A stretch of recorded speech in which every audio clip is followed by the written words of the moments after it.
Hi, welcome to this week's edition of Blues Talk, where again, John, Dave and myself are going to look back over Ireland's emphatic victory against Wales and also Leinster's great win against Zebre in the Pro 12. So boys, 26-3, mediocre game. Yeah, it was. It was rubbish. Actually, no, it was great. It was what it was efficient. It was really efficient. It was obvious that Joe Schmidt and the team knew how to stop Wales playing and how to break them down, and they went and they did it. They surgically destroyed the Welsh game plan. We said last week that if you could stop Wales using their power runners, because their entire game plan is based around the power runners, we asked the question, did they have anything else? Ireland stopped Wales using their power runners, and the answer was, no, they don't have anything else. They didn't have a plan B. And when you think that, I think it was Johnny Sexton today in an interview said that Ireland, that the players actually went out with 3 preset plans, and at a certain point in the second half when they were cleared, they were thinking of switching to the second one, but they decided to keep going as they were. So like when you compare that between the options that the Irish players were provided with by their coach and the options that the Welsh players were provided with by their coach, I say options. There was one option, bosh it up. And when that didn't work, they had nothing else. It's worked from the past, though, you see. It has worked for them in the past. The Lions. And it worked for the Lions, but, you know, Australia are what Australia are, and in the past, Ireland have been coached by Declan Kidney. So, Joe Schmidt is a whole new... Let it lie! Joe Schmidt is a whole new ball game. You could see, I mean, the way we targeted their big area weakness, which was obviously their pack. The way we targeted also what they perceived to be their area of strength, which they would consider their back row. And I always say, and I've said it before, that if you want to really demoralise a team, what you do is you dominate it where they think they're strongest. Hammer the hammer. Hammer the hammer. And that's what we did, and Wales had nothing to offer after that.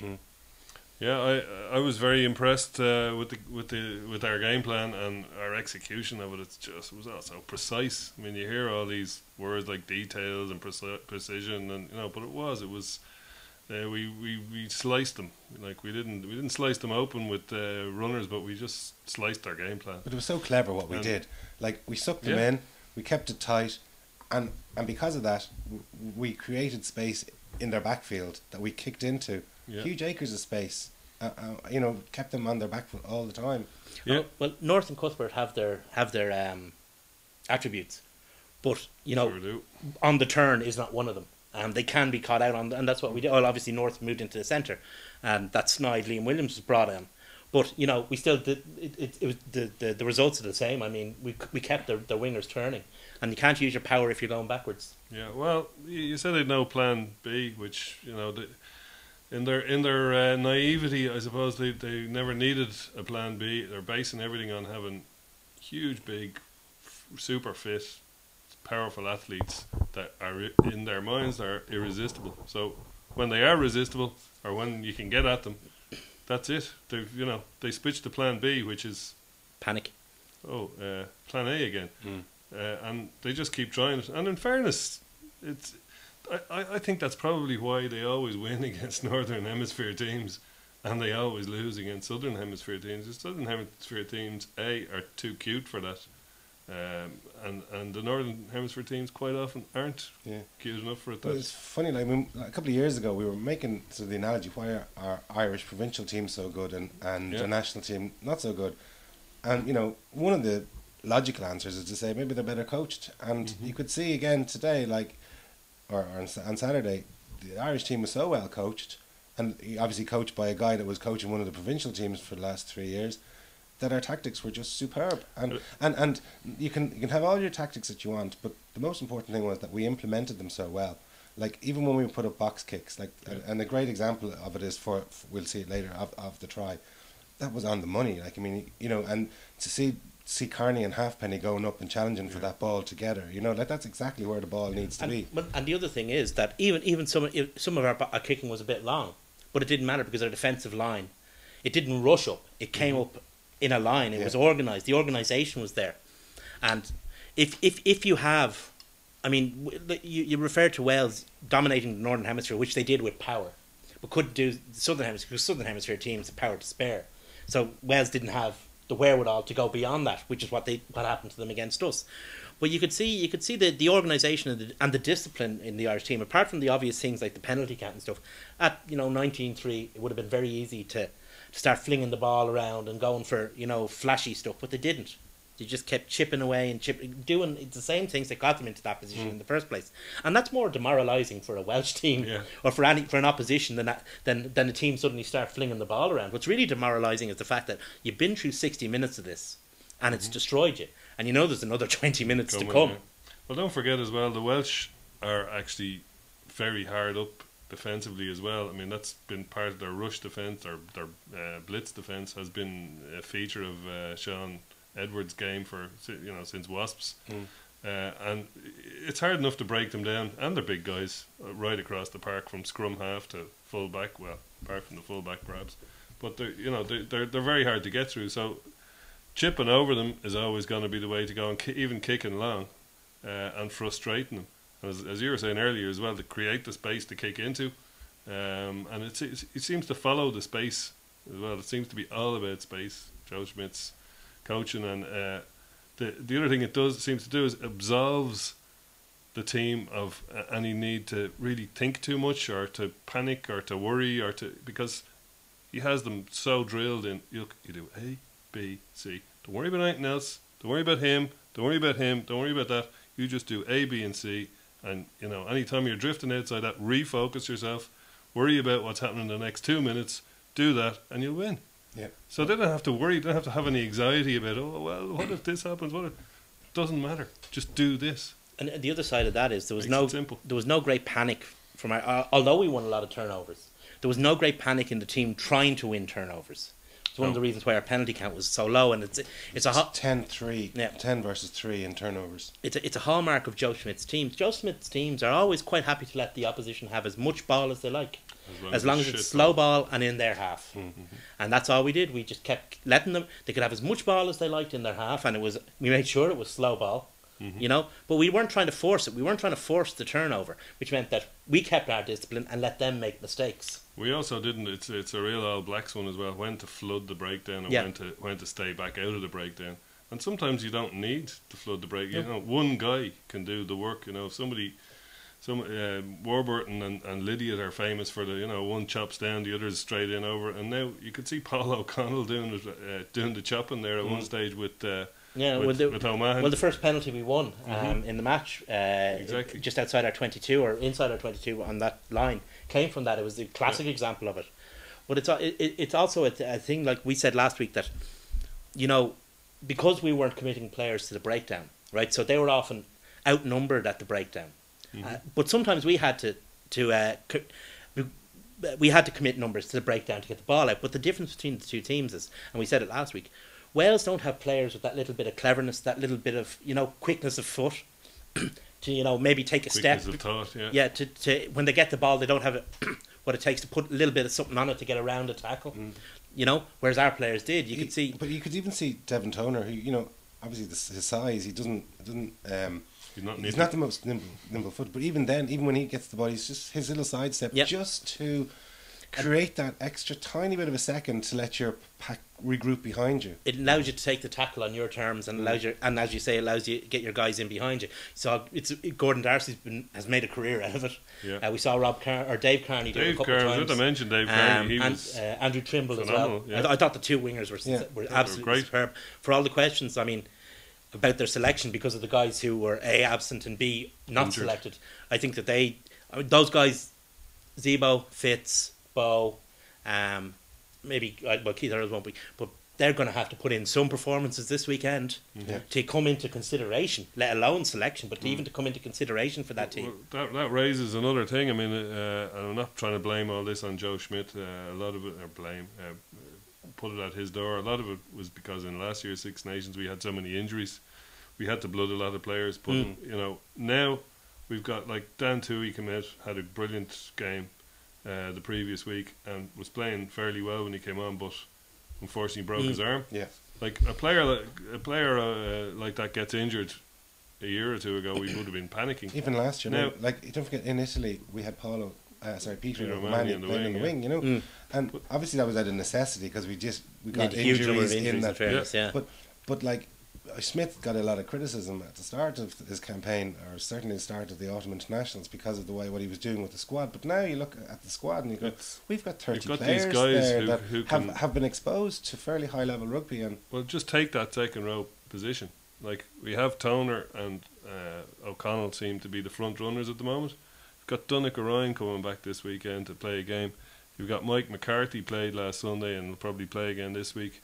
You've got Henderson up the north, who's a phenomenal player. You've got all of these guys ready to come in and replace Dan Toohey. Yeah.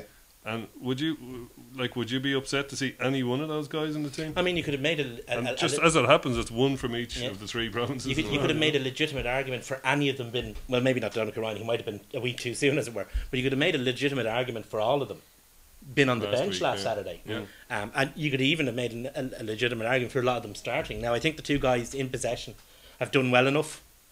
But you never know with Joe. Joe might decide to go a different way against England, you know. For whatever reason. How many times have we... I mean, we've done, 130-odd episodes of this. I don't think we've ever got one of his team selections right, ever. Yeah. And it's not for want of watching the teams. But, like, you know, even when you go back and you think sort of, say, the players that are kind of established, you know, in the team, like Rory Best, like, even he isn't sitting on his laurels. He's coming out and he's probably playing the best rugby he's played in his career. And he's got 70-odd Irish caps. I mean, I thought O'Mahony got a lot of the bouquets at the weekend, and deservedly so.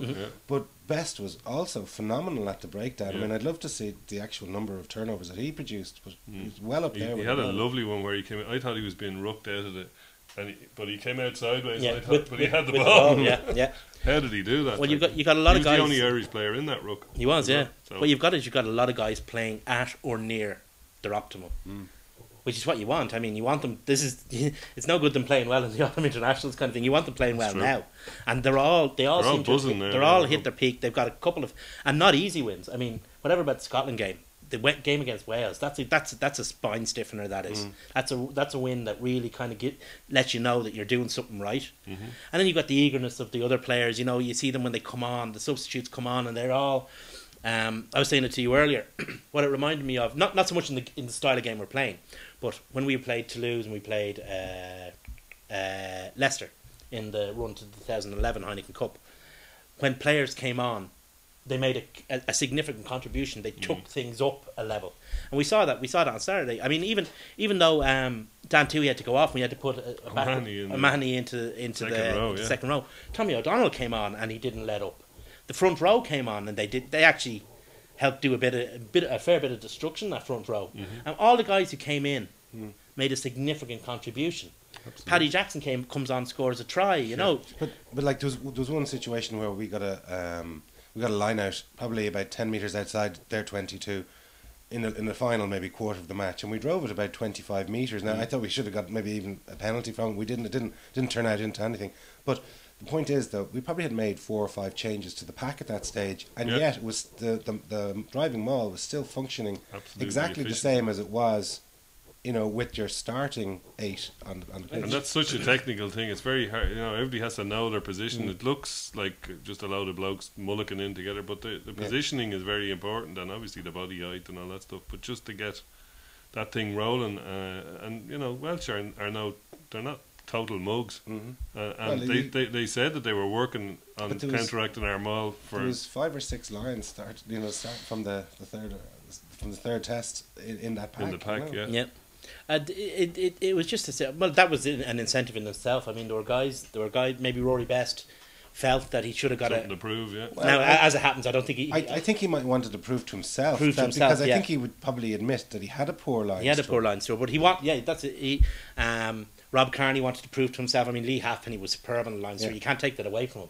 But Rob Kearney would have had injured. And he was injured, but he'd want to prove to himself that, you know, I am at that level. And a lot of other guys, people have talked about Bod versus Gatland. That was, you know, it might have been in people's minds, but it was a subplot. The real plot was the guys who had something to prove to themselves after. I mean, Peter O'Mahony could have been called up to that Lions tour at some stage, and I'm sure he probably wanted to make a point and say I should have been brought up. Yeah, and so there's all this kind of stuff, and it's not just about the Lions, but it's about that's about the players themselves wanting to prove themselves. It's not just about bitterness about whether they did or did not get selected for the Lions. It's about them wanting to prove the Lions are the best of the best in the home nations, and it's about guys wanting to prove that they're at that level. So that's for themselves, not about what happened in the past. It's about themselves going forward, and that was great to see. But it was just, I mean, it was as close to a perfect performance in terms of what we wanted out of that match as you were going to get. Do you think we were lucky with the Welsh selection, though, that they picked Warburton and Jenkins, both clearly lacking match fitness? kind of played into our hands a little bit. To a certain extent, it did, but I mean, it didn't. I don't think that picking Tapiric, for example, over Warburton would have changed the Welsh game plan, because that's not the Welsh game plan. No, that's true. We didn't attack individuals. We attacked units, and I don't think it would have made much of a difference, because the way Wales want to play, the reason why Warburton is in the team is because he better suits the way Wales want to play, and Tapiric to a certain extent has to suppress his natural game to even get near the Welsh squad. Well, plus Tapiric is not a big lump in the way that Warburton is. He's much more of a link man, and he's a fast player and incredible on the deck, but he's not a power player. And Gatland loves his power players. I mean, from every look at his scrum half. Yeah. Lee Halfpenny's arguably the only man on the pitch that isn't. There was one moment when himself and Andy Trimble were wrestling over a ball that went out of play. It was from Bod's kick through that took a nick off a Welsh heel. So the two of them were wrestling for the ball, and I'd never realised how small Lee Halfpenny. Now Trimble's quite a big guy. He is. But Halfpenny was like a dwarf. I think he's the only one in their backs that's under 6 foot. So yeah. He's about 5'11". He's not small. Like, no, he's not small. Compared to Trimble, he was small. Compared to George North, he's very small. Well, one thing that I noticed, and it was only really when I watched it back the second time, was that I thought Wayne Barnes led us away with quite a lot. I mean, and I'm just talking about maybe in the turnovers, that we got so many, and again, as I mentioned, that O'Mahony and Best and et al. Were all really good, but a lot of the time when you saw them coming up, while they had their feet on the ground, they certainly weren't supporting their own body weight. And if you think back to the seconds lines test when O'Driscoll got pinged by Poit quite a few times, and he was doing pretty, not even as obvious as O'Mahony was, but kind of kneeling on a guy and leaning over. And I thought maybe Barnes might have been a bit lenient with us. It's a constant complaint, actually. It's the difference between the northern and the southern hemisphere refereeing. It's a constant complaint in the Aviva Premiership about what they call trawling, which is where a guy goes over. Now he's on his feet, but he's on his elbows beyond the ball, and then he allows the opposition. He was actually done for that once. Yeah. Then he allows the opposition to drive him back, and he scoops the ball with him. Yeah. They call it trawling. It's quite controversial in the Premiership, because technically it's illegal because you're not supporting your own body weight.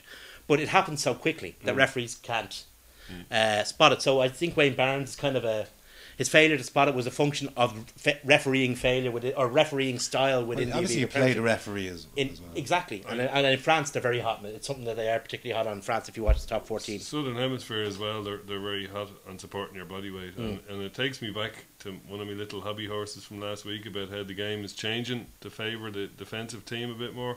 But it's not so much in the Southern Hemisphere, because you get pinged. So like what you get pinged for here seems to be holding on. Everything is about holding on. So that's kind of favouring the guy who's going in over the ball, i.e. the defensive player. So it means that you're more likely to see kicking, because if you kick the ball up the field and go up and contest it and win it back, that's going to be a lot easier than trying to hold the ball and make those yards. And where especially the Australians and the Kiwis, the way the game is ref down there, they're a lot more strict on supporting your body weight and all that side of stuff. You could see that O'Driscoll was shocked in that second lines test when he was pinged, because he just wouldn't have been pinged up here for that, and your man was straight in on him, So that kind of favours the attacking team more, because if you're trying to get in over the ball and you're not supporting your body weight, then you're pinged. So it's that little difference in the way it's played, and that we'll see what happens now when they come together at the World Cup, and how it's refed. And refs, there are different things. I mean, one thing I noticed over the weekend was the amount of penalties, and I've noticed over the last week or two, been given for the chop tackle been made without the use of the arms. Yeah. I noticed there a couple of times. There's a couple of times actually penalties given in the under-20 match, and I've seen it a few times over the last week or so. So that's obviously something that's been focused on, which was again showed well for Ireland how well disciplined they were, because they were trying to make chop tackles and they were doing so legally. But different referees have different buzz. I remember Wayne Barnes refereed us against Claremont in the Aviva when they absolutely took us apart. But one of the reasons for that was Wayne Barnes let them away with murder at scrum time, and I thought after the first scrum or two, oh God, he's going to have the same problem with Mike Ross as he did before. But for whatever reason, he doesn't like the way Mike Ross scrummages. But in fairness to Mike Ross, he managed to sort himself out, and the scrums were negated. Well, the first 3 scrums were penalties, either indirect or full penalties. And I think Wales had done something similar in the first match when they played Italy. That again, I think there was something like 9 scrum penalties in that game. You know, and obviously Ireland had done their homework on that, whereas in our first match against Scotland, it was far more fluid in the scrums. Well, I think that in order to make sure that Wayne Barnes is refereeing with the scrum didn't become an issue, Ireland decided to, and I don't think Wales wanted to scrummage against us either. So you had two teams there weren't really interested in having a scrum, and they were just willing to wait for whatever free kick came. I think it was 35 minutes before the third scrum. Yeah. So, there's very few. Anyway, why don't we have a look at the first try, which was there's some brilliant build up to it. Yep.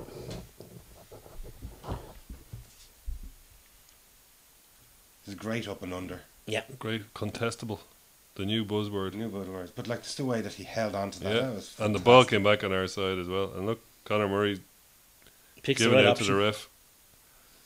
And yeah, that would have been normal to try and keep that in hand because we had a 2-on-2. But you see the space in behind. But exactly, acres of space. If you've got a cover and runner there. And here, this is a thing of beauty here, lads. Bit of space.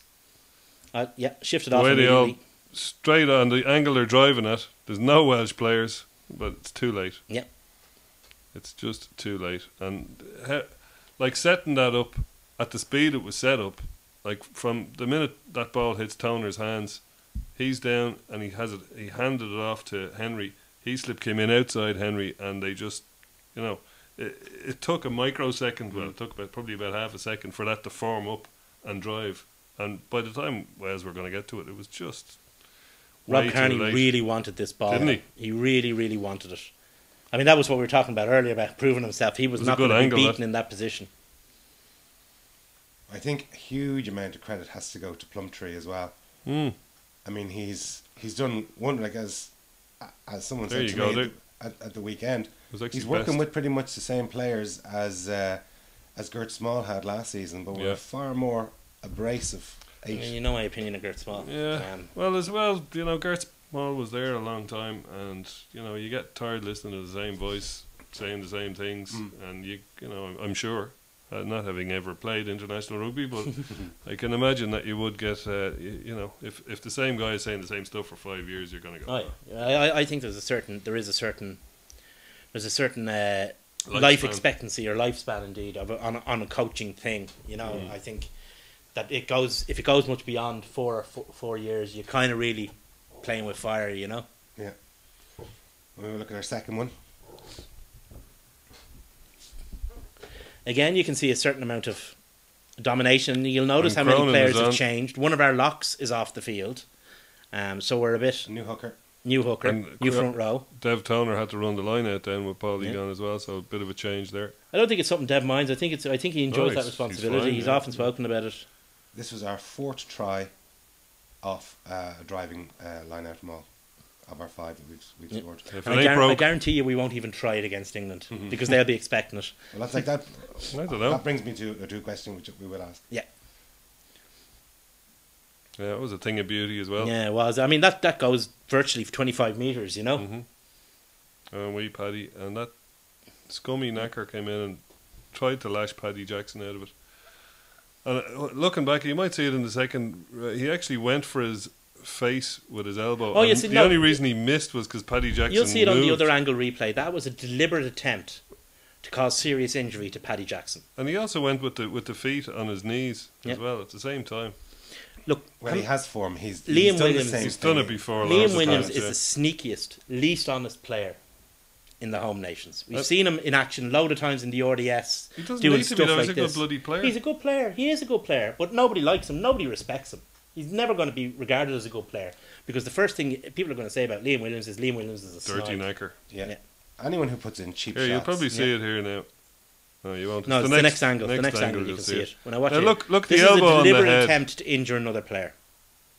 Bam! And only Paddy Jackson's head moved there, and he also went in with the boot on his knee. I simply can't understand why he's not cited for that.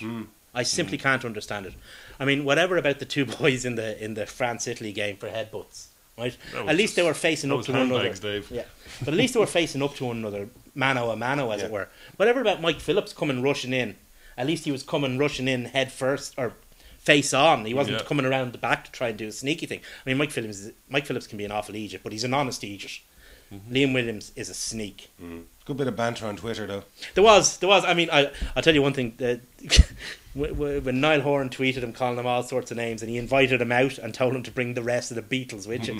I thought that was one of the best put-downs I've seen in a while. Excellent. Anyway. Yeah, so that brings me on to, you alluded to earlier, but I think Craig Williamson asks a question of, obviously we employed a certain set of tactics to beat Wales and dismantle them. Can we or will we implement the same set of tactics against our next match in Twickenham? No. Well, I mean, the way the Irish team plays now is the best way to beat the opposition. There's no set. We're not going to go out there and unless the coaches feel it's the best way to win. We're not going to go out there and aim at negating a power game or aim at going with rolling or trying to score tries from rolling walls. That mightn't be the best way. It might be the best way to do it, but it might not be. So what they'll do is they'll examine England and they'll work out whatever the best way to do it is. Now, you don't need to be a genius to examine England and work out what the best way to do it is. England, they don't have the physical power of Wales. In the backs. They have a huge amount of physical power up front. However, some of their more powerful forwards are also quite loose. I mean, it might be better, even though they have a powerful pack, it might be better to keep it tight against them because guys like Vunipola aren't, they're not the most orthodox he's not a very orthodox number 8, so he might be out faffing around on the wing. I think we'll go the other way. I think we'll open them up. I think we'll go for if Owen Redden's fit, I wouldn't be surprised to see him, if not start, to come on quite early and move them around because they have a big pack, and move them around with kicks at first, like we did with Wales, and have them turning around, but to have that speed element come into the game where we're going to run at their back line. It was interesting. That's what I can see. We kicked 45% of our ball in against Wales, and if you've been on the moon for the last 3 or 4 years, you that's not really a Joe Schmidt tactic that we've certainly seen. No, and also I think, if you're playing against Nowell and Johnny May, whatever their strengths and weaknesses are, inexperience being one of them, but kicking loose ball to those two guys, because unlike the Welsh wingers, they don't rely on power to beat a man. They do have pace and they do have quickness of foot. So even if you come up in a really nice line, they're quite capable of doing a little step and getting past. So that wouldn't be the way to go against them. On the other hand, you wonder how good they are. They're inexperienced. You wonder how good they are under a high ball. You wonder how good they are going backwards. You wonder how good they are if they're faced with a 2-on-1 because their decision making hasn't been tested yet. It's the same with the English 10, 12, 13. I think there's weaknesses there. Plenty of scope to make hay in there. They're all good players. There's no question of that. They are all good players and they're all hard workers. Shane Horgan has said on RT a couple of times how the English team isn't an arrogant team anymore, and it's true. No. They're a very hard working, honest team. The question is, are they bright enough?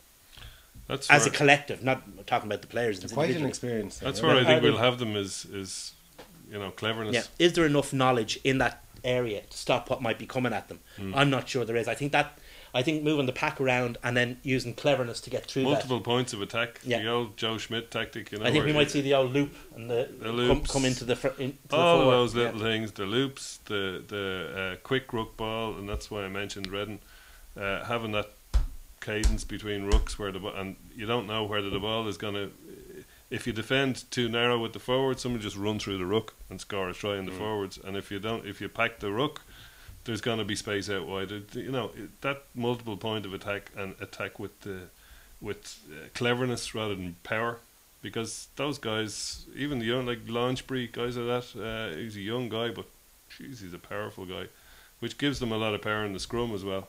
The other side of it is, the only thing I don't fancy is neither of their loose heads are much cop with Corbisiero out in the scrum. Like Vunipola is a massive lump of a player and he's got decent hands in the loose, but he's not a great scrummager, and I think they could be gutted on the tight head side. I think their back row is weak as well. It's not physically weak, but I think in terms of if they're facing an organised back row, I think that the style of play that they're hard working that they have. I mean, they are hard working, but they're very loose in terms of how they play. And they don't have a dedicated open side. They don't, I think the other thing the other thing that has to be said is, for all that, England are going to be flying into this match in a psychological state similar to us. I mean, whatever about losing the first match, it's very rare that a team pisses all over the opposition and still loses. And England pissed all over France. England hammered them.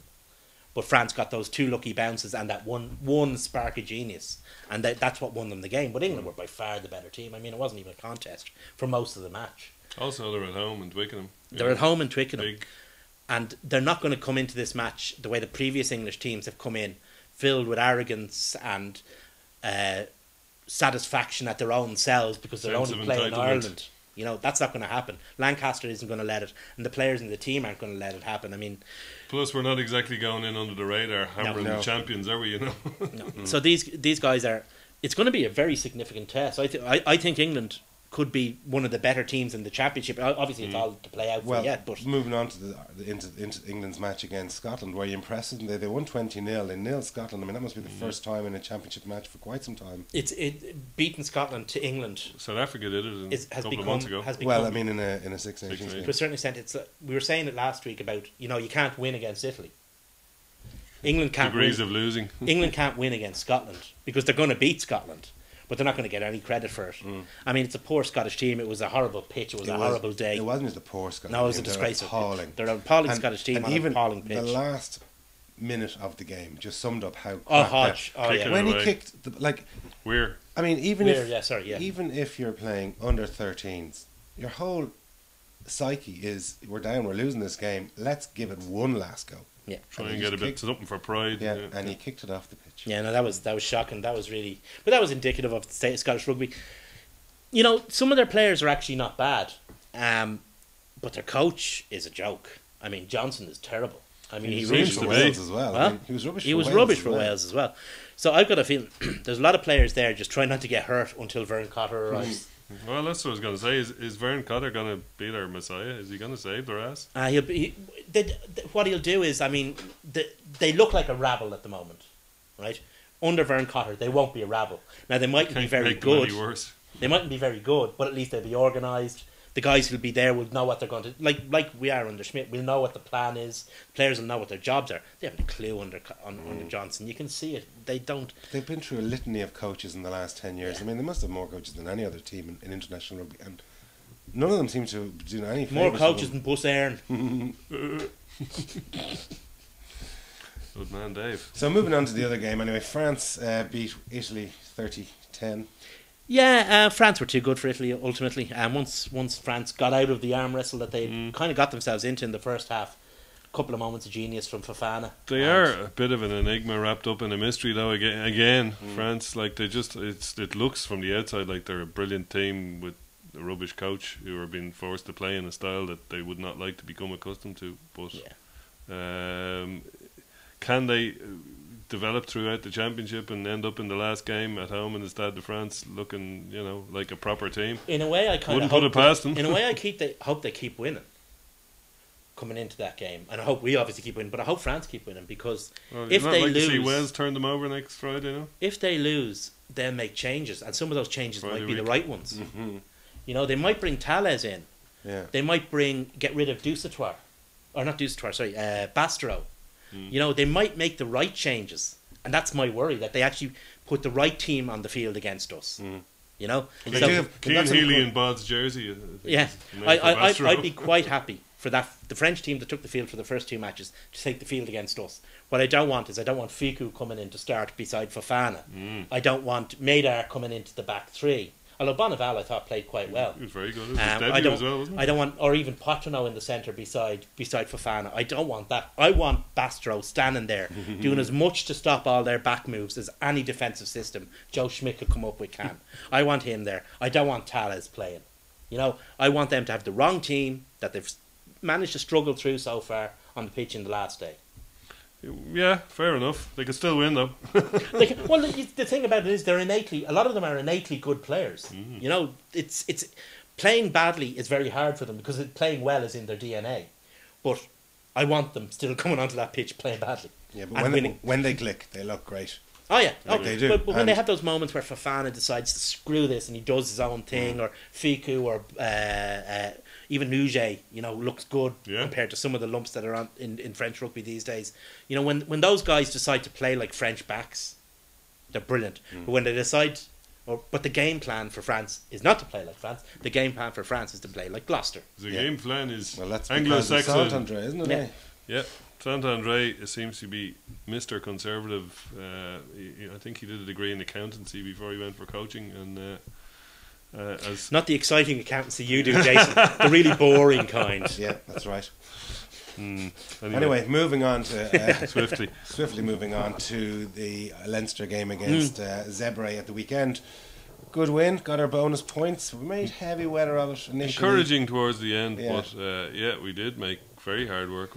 But they looked like a rabble by the time it was coming towards it. It was like a schools match or something where we were just, give us the ball again, give us the ball. Come on, we'll have another run. Yeah. Once we got the second try, It really, that breakaway tries often kill teams, and that breakaway try But, killed them. You'd have to say, watching the first 15-20 minutes of that game, you'd say, but I thought Zebre were probably better No, than they us. did. Yeah, they looked. Yeah. They got a try, well, wouldn't say disallowed, but certainly they had a decision on the line, and then they got their try, and we were missing tackles all over the shop. We were looking like a letting them, rebel. yeah, we were letting them run through. They looked like, and then, as you say, we got the turnover. And Once we got motoring, once we got the second turnover, it lifted our heads, dropped theirs. Yeah. There was only one team in it from then on, and it sometimes games like this can be. I mean, it's a Sunday afternoon. Every Zebre fan was in the bar watching Italy. Mm-hmm. You know, they certainly weren't in the stands. certainly It looked weren't about in the stands. 150 there. But well, we'll they're talk claiming about that they're claiming shortly. 1,400, but but then on the other hand, I remember us, and you were there, Jason. A couple of years ago, we played Edinburgh in Donnybrook, and it was Super 70s Day, if you remember, in Donnybrook, and there was. They say there was 1,500 people at the game, and you and I both know that there wasn't, because we had the entire length of the long terrace to ourselves. It was just ridiculous. So and that was us after 100 years. Zebra's only in Everybody had existence two. 2 years. Yeah. So, but leaving that aside, they played relatively well until their hearts got broken. I think by that breakaway try, and then we were able to bring on players off the bench who were of a similar, if not better, standard than the ones that were already on the pitch, whereas they didn't have that option. But you see, like, if a team is consistent, it's like Connacht. If you're consistently losing, you've nothing to go back into the well for, and you're just getting up out of a scrum and you're seeing the backs have knocked it on or missed a tackle, and you're going, why bother? And like, as you say, we just broke their hearts and broke their spine, and as a result, we came away. Anyway, why don't we look at the 4 tries that we got? Yeah. First was just a very simple enough, but nicely done scrum half break. I mean, he's sharp though, wasn't he? Yeah, he was looking the better scrum half. I thought Cooney had a great game. Yeah. They were very slow off the side of the scrum, and he just came over. It was an easy try for him. Second try was much nicer. It was a bit more old school Leinster. Nice break. From deep. Yeah. But that came off a turnover as well. Came off a turnover as well, but it was nice to see. I mean, it was done well. All the players took different angles, changed the point of attack, and 2-on-1s weren't butchered by poor passing. Like what we didn't mention it in the Ireland game. Like, we had a great opportunity. Yeah, we kind of made a mess of that. But Sam Coughlin-Murray, I thought, did very. Kirshner and Sam Coughlin-Murray did very well for that try. Good classic Leinster back play there. Darcy's, Thank you very much. Darcy's replacement, perhaps. Yeah, who knows? Yeah, he's improving this year. Really is. If you'd said it 2 years ago, people would have, or even last year, people might have. Well, he was an out half then. Askance. But he seems to have settled at 10 or 12 now. He's moving on nicely. Like, he's playing well. I mean, he's played very well. There hasn't been a game this season where you could say that he hasn't played well. No, Reid. Well, I always worry when I see himself and Mackin as a combination. Either of them are fine with an experienced player beside in defence. I mean, they're both great going forward. But when you combine the two of them in defence, somebody always seems to run through the middle. And yet midfield. this season, when they've been paired together, we've actually done quite well. We've done very well going forward, but I think even in that game there was a few breaks. There was a few line breaks there was a couple of line breaks in the first half mainly, and I think that was a certain amount of unfamiliarity between one another. In the second half, you could see the line tightened up. You could see the defensive shape was much better. So whatever was said at half time, there was obviously a systems error there. But I mean, I don't want to be hard on them. They're two very young. They're probably both about 22, and they're proven, out of all proportion every season on season. They really are getting better. Well, that try came at a very crucial time. I'm still not it was 54 Comfortable. It was 54 minutes into the game when Reed got that try, and it was still only Yeah. 10-5. Yeah. You know, we weren't in any way home and hosed. No, it was only after. I mean, it was only after that try we were going. Well, hold on, we could have a bonus point here, you know. Which, after seeing Munster get one the previous day, we really kind of needed it to keep in touch with them. So it was very satisfying to see it eventually go in. But we could have, had a fifth and a sixth and a. I think when Madigan came on, I thought he changed He the did, game. yeah. He certainly took the pace up. I think that was part of why we looked like that Yeah.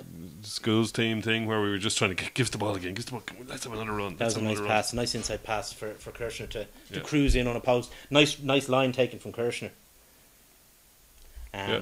But Madigan played very well when he Yeah. came on. But good But to a awareness. certain fairness, you have to give a certain amount of credit to Jimmy Goppert for presenting him with a situation where he could come on. And, you know, so I thought it was good awareness by Madigan for that try. He was To certainly see the- the runner coming in off on his inside shoulder. I thought he was the better of the two out halves on display. Not by a huge amount, but certainly was the better of the two of them. And I think. Well, I think maybe Zebra were tiring and Yeah. maybe losing a bit of interest when he came on, and always a bit better. I'd like to see him start now, because I think his last 20 earned him I think a he will start on Friday. yeah. Pretty sure he will. This one clinched the bonus point of Yeah. 78 minutes. So we left it late, but we got it. And Darren Hudson doesn't seem to be a favourite of Matt O'Connor.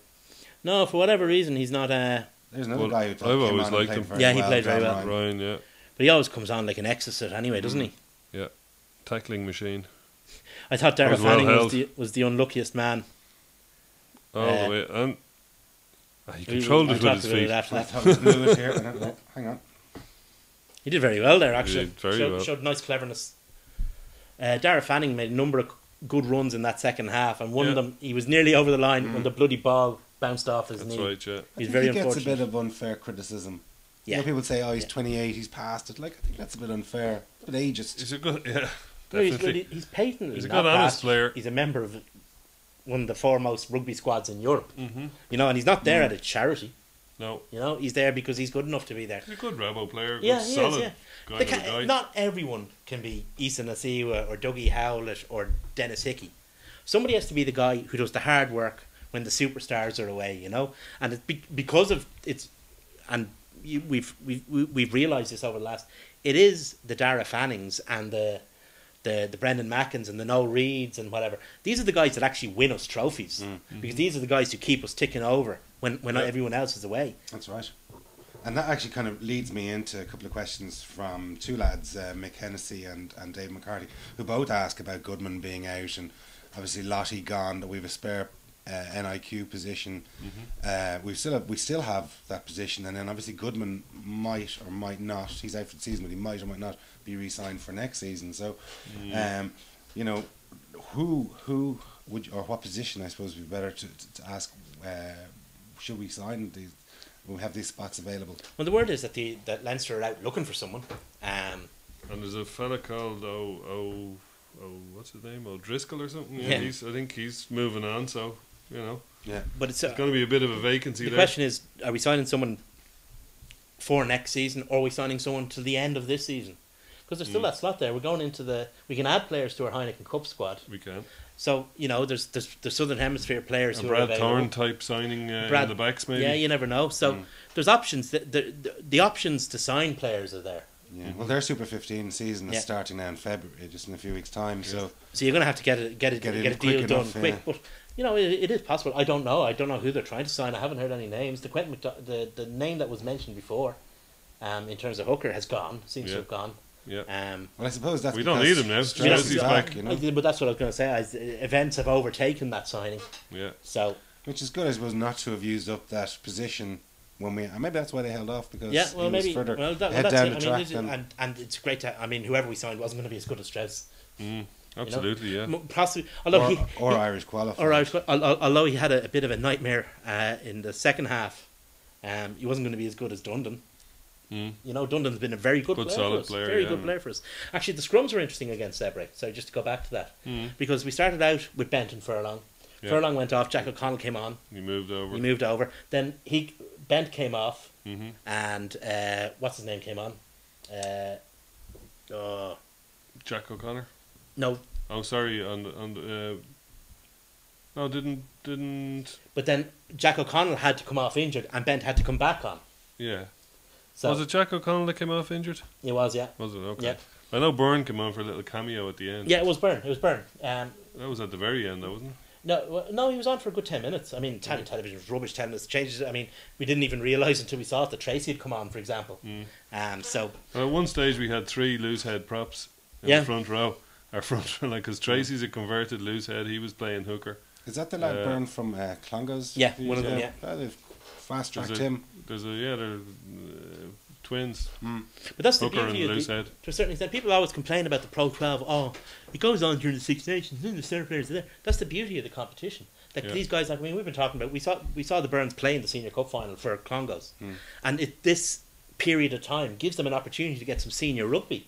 You know, senior competitive rugby. It's a great opportunity for young players. Well- It's a great opportunity for the teams in the league to blood those young players. That's because we're donating 4 props to the Yeah. cause of Ireland, you know. But I suppose the back to the signing question. It's very hard to. I haven't heard any whispers at all. No, I haven't heard- Normally I you haven't would heard hear it. something. I haven't heard Even of if it was Dickie Bird. rubbish. And there's 2 questions.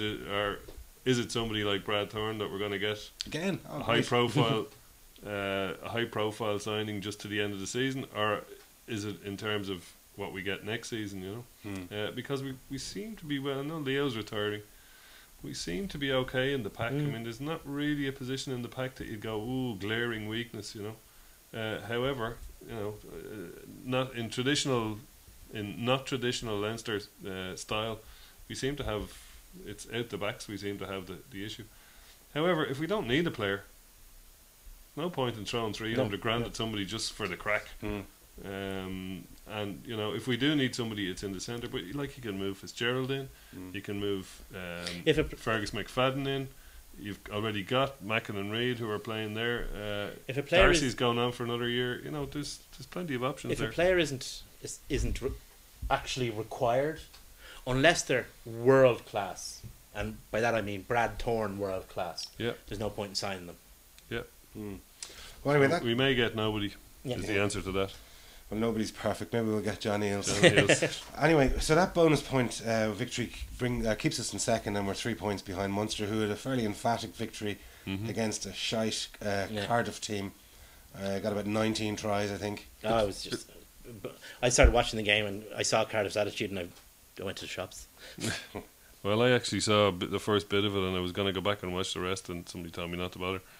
But when I saw the score, I went, maybe I should have a look at some of those tries, but I never did anyway, for whatever reason. Yeah, I just saw a few of them on YouTube, but they took their tries well, and that's Yeah. all that can really be asked. And they keep winning, and they keep They do, but trucking. and I wouldn't say I was surprised, but you know, and Craig Williamson again just mentions it with Penny and Mannix not signing their contracts might have brought a little bit of disquiet or disharmony into the team, but clearly didn't. Doesn't seem to have yet, anyway. People say all that, but I mean, you look at Ulster back in 2012. I mean, they changed their coach and announced the change around this time, and it didn't stop them getting to the Heineken Cup final. So, no, I don't think it's going to have much of an effect on Munster. I think Penny is going to want to leave. You want to go out, with a nice something highest. nice on his CV, you know. So, see, lads, he should have bloody given me more money. Look at that, you know. And But obviously, like, I think that, like, if they were only offering him a 1 year deal, then they must have they've obviously got bigger plans for either it's Foley or for O'Gara or O'Connell, or, you know. well, it won't be O'Gara next year because he's signed on for another year at Racing. But Foley looks like a shoe in. I would be surprised if you can get betting on He's him. wiping the blood off his knife. There's a reason. For many years, Limerick has been very unfairly tagged with the sobriquet of Stab City.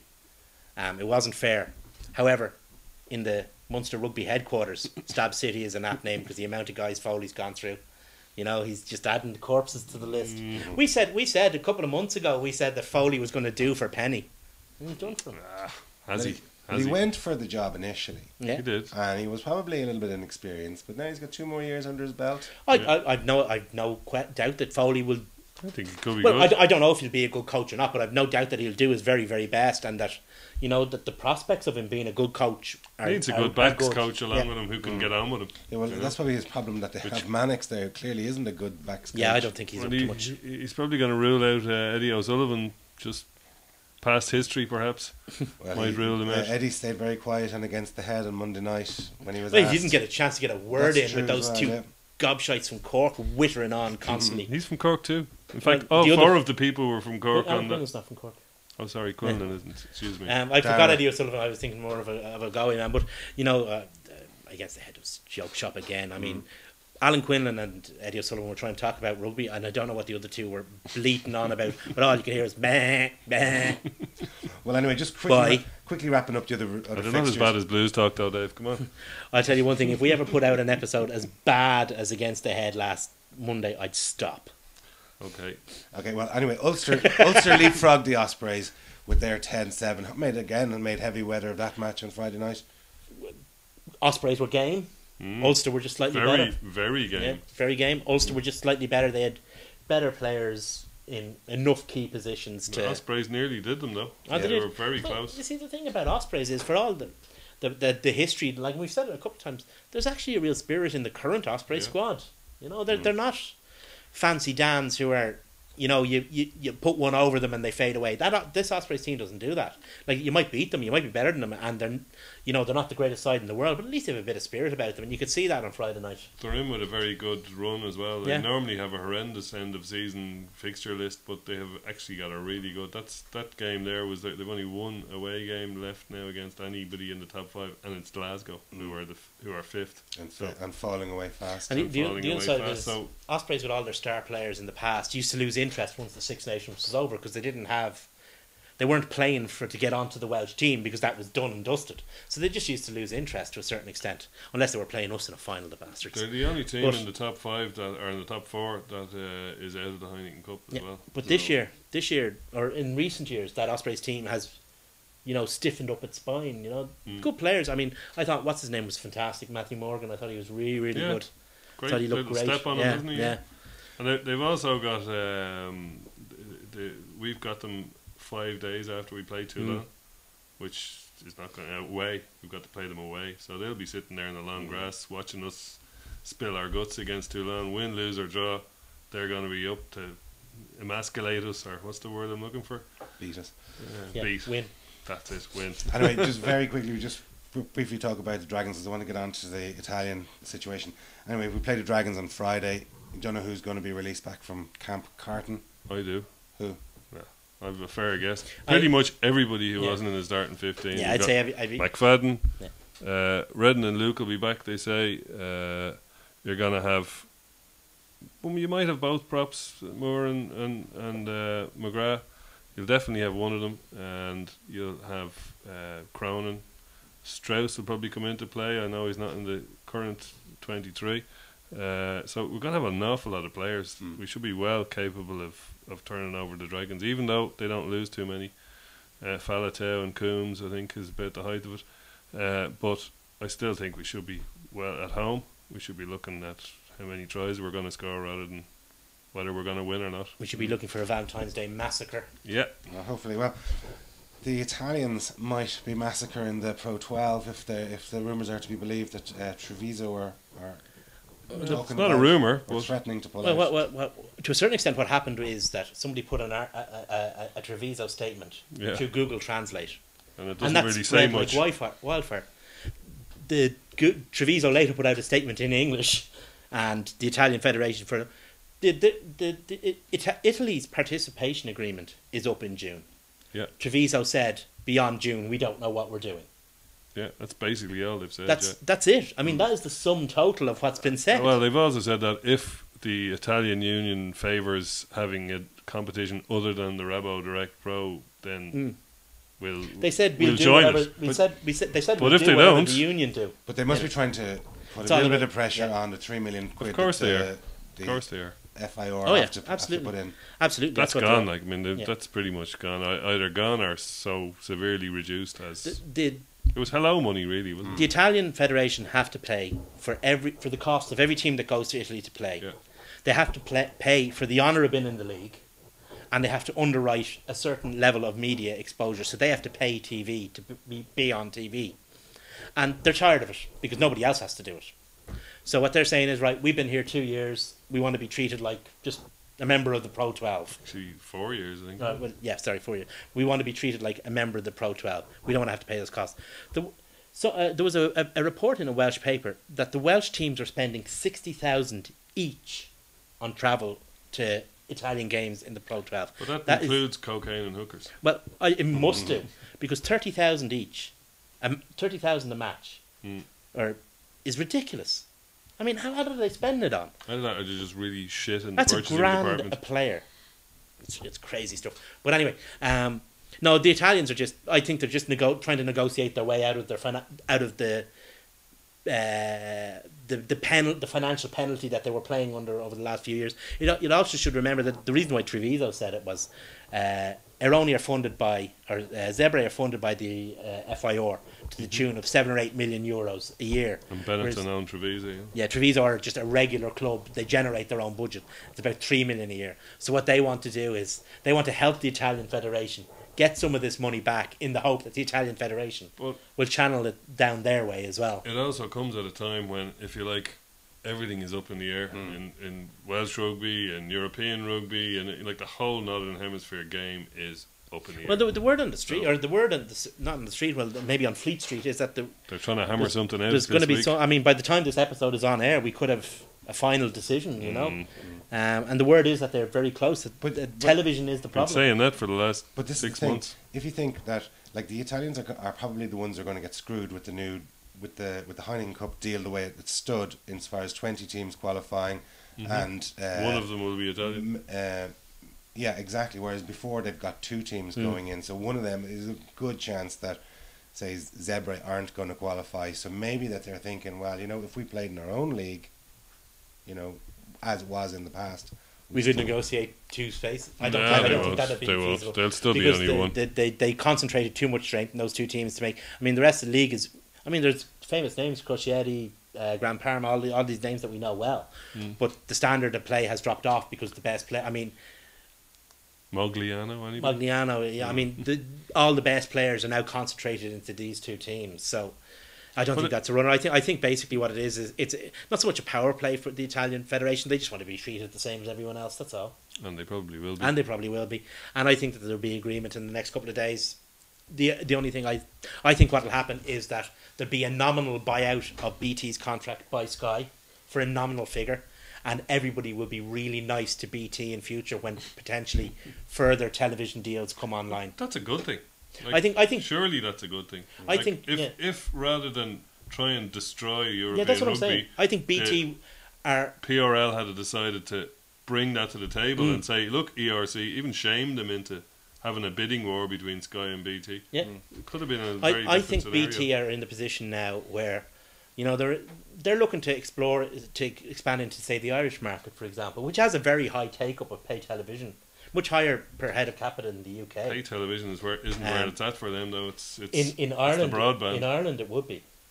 So if they're looking to get subscribers, right, they're tired of being painted as the bad guys. It's all BT's fault. It's all BT's fault. They want to get a bit of goodwill and a negotiated settlement with themselves and Sky coming out proclaiming peace in our time. And it had put them in the frame, as has been in the press a few weeks ago, to put them in the frame for the Autumn Internationals. You know, there's lots of 2016. There's lots of tournaments. I mean, that have contracts that are up for renewal. But there has to be something going on in the background. Otherwise, the IRFE would not be going out and re-signing all of the star players. Otherwise, like, why? Why would they bother signing Sean O'Brien on whatever he's on? In the end, though, it's not in anybody's interest to have no rugby. Yeah. Even PRL or even the French, okay, probably the worst example, because they could actually exist on their top 14 and to hell with everybody else. But outside of the French, it's just not in anyone's interest not to play European rugby. Rugby. Well, hopefully we'll have a bit of good news when we do the next show. Anyway, thanks very much, lads. Thanks very much for watching. Cheers.